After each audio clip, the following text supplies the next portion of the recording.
le prophète Muhammad sallallahu alayhi wa sallam était très religieux et pendant longtemps il détesta la décadence et l'idolâtrie de la société dans laquelle il vivait. À l'âge de 40 ans, Muhammad sallallahu alayhi wa sallam reçut sa première révélation d'Allah par l'intermédiaire de l'ange Gabriel. Les révélations se poursuivirent pendant 23 ans et ensemble elles formèrent ce que nous connaissons comme le Coran. Dès qu'il commença à réciter le Coran et à prêcher la vérité qu'Allah lui avait révélée, il souffrit avec son petit groupe de disciples de persécutions de la part des mécréants. Les persécutions devinrent si acharnées qu'en l'an 622, Allah leur ordonna d'émigrer. Cette émigration de la Mecque à la ville de Médine, située à environ 260 418 km au nord, marque le début du calendrier musulman.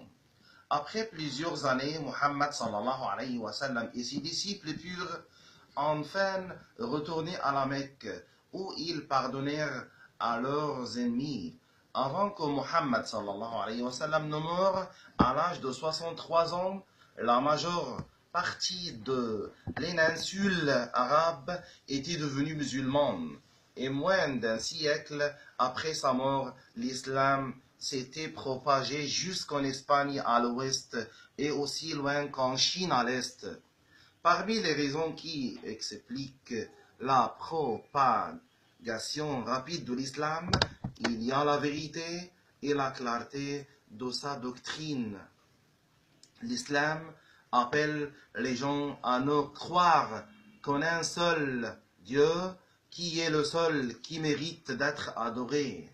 Le prophète Muhammad sallallahu alayhi wa sallam était un parfait exemple d'un homme honnête, juste, clément, véridique et brave. Bien qu'il fût un homme, il était très loin d'en avoir les mauvaises caractéristiques.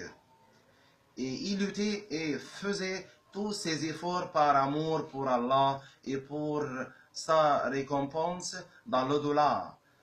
De plus, dans toutes ses actions et ses relations avec les gens, il avait toujours la crainte d'Allah et le souci de lui plaire.